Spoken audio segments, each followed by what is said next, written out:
समीकरण बताइए। तो पहले परिभाषा याद हो, मैंने पहले ही बोला था कि दर्पण से वस्तु की दूरी क्या है u, प्रतिबिंब की दूरी क्या है v और फोकस दूरी क्या है स्मॉल f। मैं संबंध दर्शाने वाले समीकरण को दर्पण समीकरण कहते हैं। तो क्या है दर्पण से वस्तु की दूरी u, प्रतिबिंब की दूरी v और फोकस दूरी इन तीनों में संबंध दर्शाने वाले समीकरण को क्या कहते हैं? दर्पण समीकरण। तो दोहराएं एक बार, दर्पण से वस्तु की दूरी u, प्रतिबिंब की दूरी और फोकस दूरी क्या, इन तीनों में संबंध दर्शाने वाले समीकरण को दर्पण समीकरण कहते हैं। ये परिभाषा हो गई। अगर 2 नंबर में आए कि भैया दर्पण सूत्र की परिभाषा बताइए, तो क्या है सूत्र? दर्पण से वस्तु की दूरी u, प्रतिबिंब की दूरी और फोकस दूरी क्या, मैं संबंध दर्शाने वाले समीकरण को दर्पण समीकरण कहते हैं। दर्पण समीकरण ये रहा, इधर बोर्ड पे देखिए 1/f और 1/u प्लस 1/v। देख दर्पण सूत्र अगर कोई पूछे तो क्या होता है 1/f और 1/u प्लस 1/v। ये डायग्राम उसके बाद ये सामने क्या हो गया आपका दर्पण। दर्पण के सामने f क्या है, c क्या है, सामने क्या रखी है वस्तु ab से किरण गई, कहां से गई? फोकस से। ये वक्रता केंद्र से गई रूल नंबर 3। तो वक्रता केंद्र से गुजरने वाली रेखा परावर्तन के पश्चात उसी दिशा में क्या लौटेगी? तो लौटेगी। तो जहां पर मिलेंगे एक दूसरे के साथ वहां क्या बनेगा? प्रतिबिंब। तो प्रतिबिंब बनेगा a'। तो लिखा हुआ है उपरोक्त चित्र में कौन सा दर्पण दिखाया गया? जिसका ध्रुव क्या है P, फोकस क्या है F, वक्रता केंद्र क्या है C, इसके सामने कोई वस्तु क्या रखी है AB, जिसका प्रतिबिंब क्या बनता है जो कि उल्टा और वास्तविक है। उल्टा और क्या है? वास्तविक। तो उपरोक्त चित्र में कौन सा दर्पण दिखाया गया? जिसका ध्रुव क्या है P, F क्या है फोकस, C क्या है और इसके सामने कोई वस्तु क्या रखी है जिसका प्रतिबिंब A' बनता है जो कि उल्टा और क्या है वास्तविक। क्लियर? तो परिभाषा क्या थी दर्पण सूत्र की?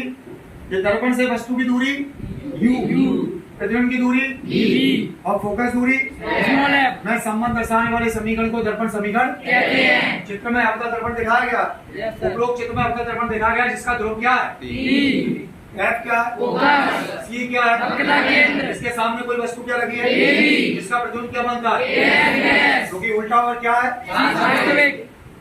क्लियर? अब देखिए जो भी चीजें डाल करके मैं ब्लू पेन से दिखा रहा हूँ, यानी त्रिभुज ABC और त्रिभुज A', आमने सामने के त्रिभुज हैं और आमने सामने के त्रिभुज क्या होते हैं? समरूप मतलब समान। ये देखिए A, B और क्या C। Clear? A', B', C हो गए आमने सामने के। और आमने सामने के त्रिभुज जब समरूप होंगे तो इसका लंब बटे में इसका लंब और इसका आधार बटे में इसका आधार। तो इसका लंब क्या है AB बटे में A', B', इसका आधार क्या है BC और इसका आधार B'। चलो ये भी नहीं आया तो एक लॉजिक देख लो, ये दिख रहा है AB बटे में A', BC। क्लियर? मतलब लॉजिक वही है, पर ये तो एक याद करने की ट्रिक बता दी कि अगर आपको वैसे नहीं आ रहा तो आप यहाँ से देख लें AB के बटे में A' और BC के बटे में समीकरण नंबर 1। क्लियर? हो गया? अब इसी प्रकार ये देखो त्रिभुज QRF। Clear? A', B', F हो गए आमने सामने के। इसका लंब क्या है QR, इसका लंब क्या है A', इसका आधार क्या है RF, इसका आधार वो छोड़ो, इधर देखो QR बटे में A', RF समीकरण नंबर 2। कोई दिक्कत? No sir. अब चित्र से स्पष्ट है, देखो QR किसके बराबर है? AB के बराबर। ये QR और ये AB तो क्यू आर बराबर AB अब समीकरण 2 में क्यू आर की जगह क्या रख दिया? AB देखो तो दोनों बराबर है, तो क्यू आर के की जगह हमने क्या रख दिया? AB तो देखो ए बी बटे A dash B dash R F बटे समीकरण नंबर 3 क्लियर? यस सर अब देखो 1 और 3 की तुलना करने पर हाँ बोल ये वाला चित्र से स्पष्ट है क्यू आर किसके बराबर है? AB बराबर है। यस सर अब देख क्यू आर बराबर ए बी। AB अब मैंने समीकरण 2 में क्यू आर की जगह क्या रख दिया? AB ये देख पूरा समीकरण वही है, बस क्यू आर की जगह ए बी रखा। अब देख समीकरण 1 और 3 की तुलना कर, यस रूल सर पता है ना एलएचएस बराबर, RHS तो एलएचएस बराबर हो गए। यस सर अब आरएचएस बराबर होंगे, नहीं तुलना करेंगे, अगर तुलना नहीं करेंगे तो ये दोनों एक दूसरे से कटे जाएंगे। बचेगा क्या? BC बटे B डैश C बराबर RF बटे B डैश है। सही है समीकरण नंबर 4 4 मतलब समीकरण 1 और 3 की तुलना करो, ये दोनों बराबर है, एक दूसरे से कट गए। बचेगा क्या? BC बटे B dash C yes sir RF बटे B डैश है। यस सर समीकरण नंबर 4 यस सर कोई डाउट? नो सर 4 तक यस सर बोल बोल।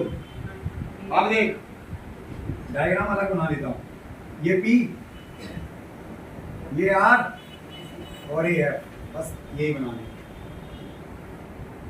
P चूंकि द्वार पे है, कहाँ है? द्वार पे। तो उसका नाम द्वारक रख दिया हमने। द्वारक। क्या रख दिया? द्वारक। ये क्या लिखा? यदि दर्पण का द्वारक बहुत छोटा हो, छोटा हो क्या हो? छोटा अभी बड़ा है, अगर इसे मैं छोटा करूं तो जो R था पहले वो P हो गया। यस सर मतलब ये दरवाजा है, ये इसको अगर मैं छोटा करूं और तो जो पहले बोर्ड था वो अब गेट हो जाएगा। Yes sir. अगर छोटा होगा तो वही होगा ना। Yes sir. तो पहले जो क्या था, जो पहले R था वो अब क्या हो गया? तो R है बराबर, समझे कि नहीं? ये कह रहे हैं ये द्वार था पहले, इसको छोटा कर दिया, तो जो अब R था वही अब क्या है? तो R है बराबर P है। अब समीकरण 4 में पूरा वही RF की जगह क्या रख दिया? PF रख दिया। ये देखो BC बटे B डैश C, RF की जगह क्या रखा? PF बटे B डैश है। समीकरण नंबर 5। एक बस ये दिक्कत आएगी, बाकी फिर तो हो ही जाएगा।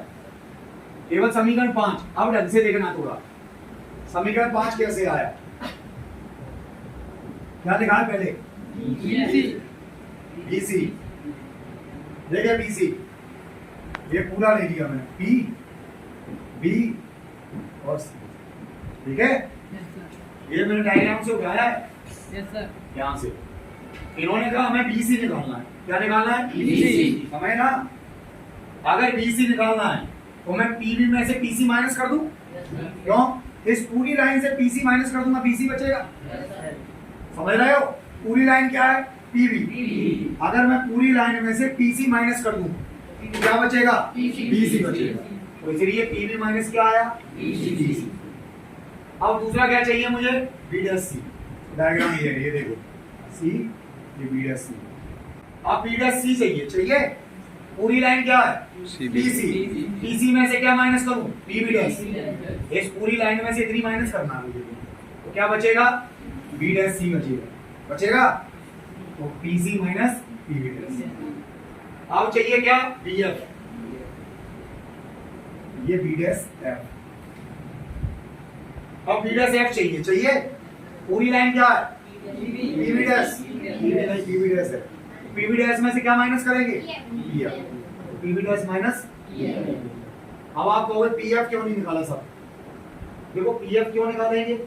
जो RF था वही अब क्या है? PF है, वो तो निकला रखा है, स्केल से नापेंगे निकल आएगा, पर इनके बीच में ये संख्या आ रही थी, इसीलिए निकालना ज्यादा जरूरी था। इनका मान समीकरण काय में रख दिया? 5 होना।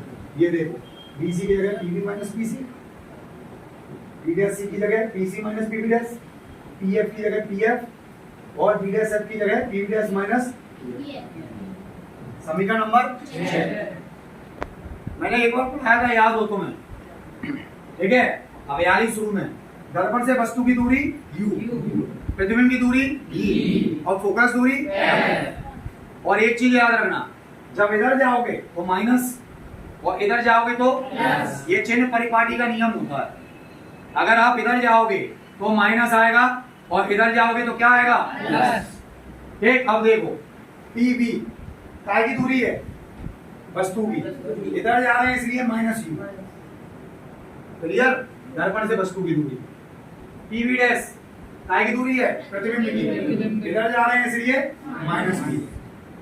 पी एफ फोकस दूरी, इधर जा रहे हैं इसलिए माइनस। और पी सी मतलब ध्रुव और केंद्र की दूरी क्या कहलाती है त्रिज्या, तो माइनस आर।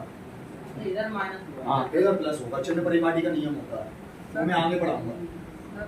हो गई त्रिज्या, आप मान रखो ये स्टेप एक आगे है, अब बता रहा हूँ कैसे। पीवी की जगह क्या आया माइनस यू, क्लियर। पीसी की जगह क्या आया माइनस आर, माइनस माइनस ये स्टेप आगे है, चाहता तो मैं ब्रैकेट लगा सकता था।